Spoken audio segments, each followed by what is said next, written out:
Bonjour, je suis Alain Latry, je suis le PDG de la société Technomédia et fondateur,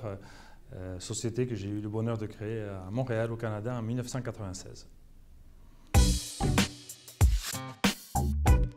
Alors Technomédia est une société qui développe des solutions en mode SaaS, donc en mode locatif de gestion des talents.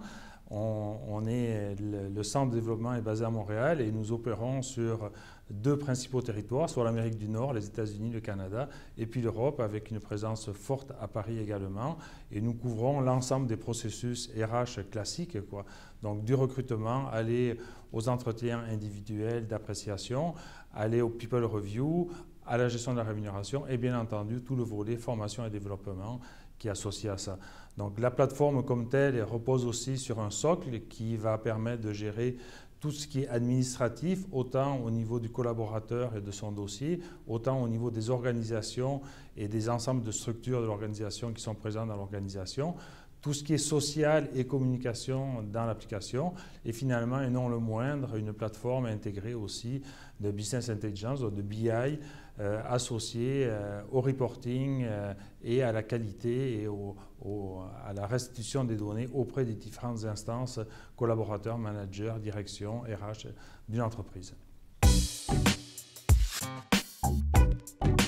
Alors, le recrutement prédictif est pour moi l'avenir du recrutement. En fait, il a toujours été, sauf qu'aujourd'hui, on est mieux outillé pour le gérer et pour le faire. Donc, le recrutement prédictif, c'est simplement anticiper des besoins en recrutement à partir des projets de l'entreprise afin de mobiliser des collaborateurs de l'organisation ou externes à l'organisation pour venir se joindre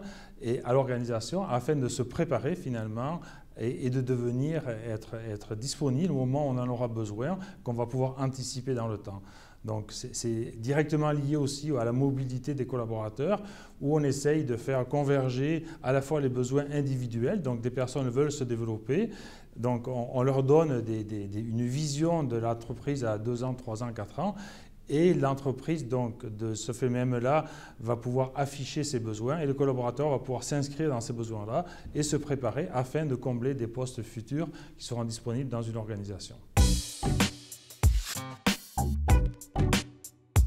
Donc voilà, bien entendu, il faut avoir les données, donc il faut bien connaître ses collaborateurs. On les connaît surtout au niveau administratif. Maintenant, l'enjeu principal, ce n'est pas les connaître au niveau administratif, ça c'est classique, on le connaît depuis toujours, mais c'est surtout les connaître au niveau qualitatif et connaître aussi leurs besoins d'évolution dans le temps et leurs aspirations de carrière dans le temps. Donc pour cela, il faut leur afficher des pistes ou des projets de société qui vont les inspirer, qui vont les amener à s'inscrire dans ce développement-là. L'idée dans tout ça, évidemment, est de pouvoir fidéliser nos collaborateurs, les fidéliser surtout les meilleurs, et leur donner des perspectives de carrière avec des projets précis dans lesquels ils pourront avancer. Alors pour ça, évidemment, les données sont importantes. Les données non seulement administratives, comme je disais, mais aussi surtout des données sur le collaborateur, ce qu'il fait, ce qu'il a envie d'apprendre, ce qu'il a envie de développer, quelles sont ses ambitions, quels sont les projets auxquels il contribue, quelles sont les compétences qu'il met en œuvre, qu'il aime mettre en œuvre. Et tout ça constitue finalement un potentiel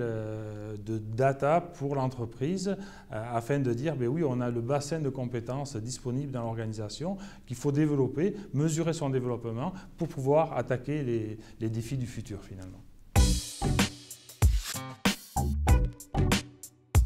De manière classique, les données étaient basées sur des entretiens annuels, soit des entretiens individuels d'appréciation ou d'évaluation, mais aussi des entretiens de type people review, donc une certaine catégorie de population qui est identifiée comme talent ou potentiel talent, passée dans une photo de people review annuelle. Donc cette année-là, ces visions-là sont annuelles et c'est des photos annuelles. Pour faire du prédictif, je pense qu'il faut faire plus que de l'annuel et les outils d'aujourd'hui permettent de capter des données en permanence, donc de suivre des objectifs tout au long de l'année, de suivre des performances tout au long de l'année, de suivre des développements tout au long de l'année, de voir ce que font les collaborateurs en termes de développement, leur offrir des outils de développement aussi tout au long de l'année, leur permettre de s'inscrire, de mise à jour de leur dossier, comme ils font sur l'externe via LinkedIn, ils peuvent soit rapatrier ces données-là pour les mettre à jour dans leur dossier d'entreprise. L'idée, c'est qu'on va capter au fur et à mesure mesure du développement de la carrière d'un collaborateur, tout ce qu'il va faire en termes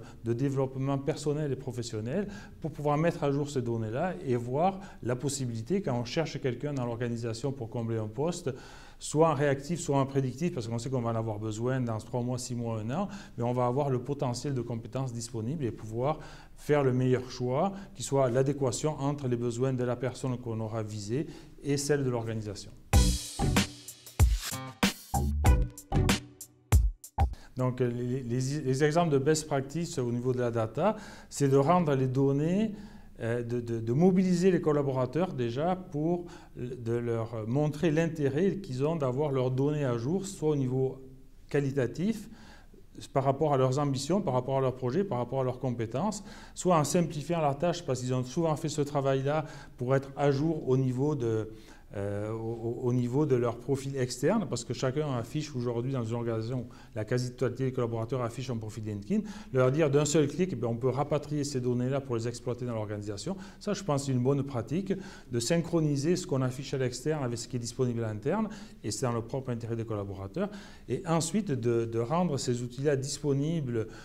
aux responsables RH dans les entités, aux managers aussi, pour pouvoir faire des requêtes intelligentes et voir quelles sont les compétences qui seront disponibles, ou des collaborateurs qui ont envie de lever la main aussi à tout moment, qui disent « moi je serai disponible pour contribuer à un projet dans tel domaine parce que c'est une compétence que je veux développer ». Et le développement de la personne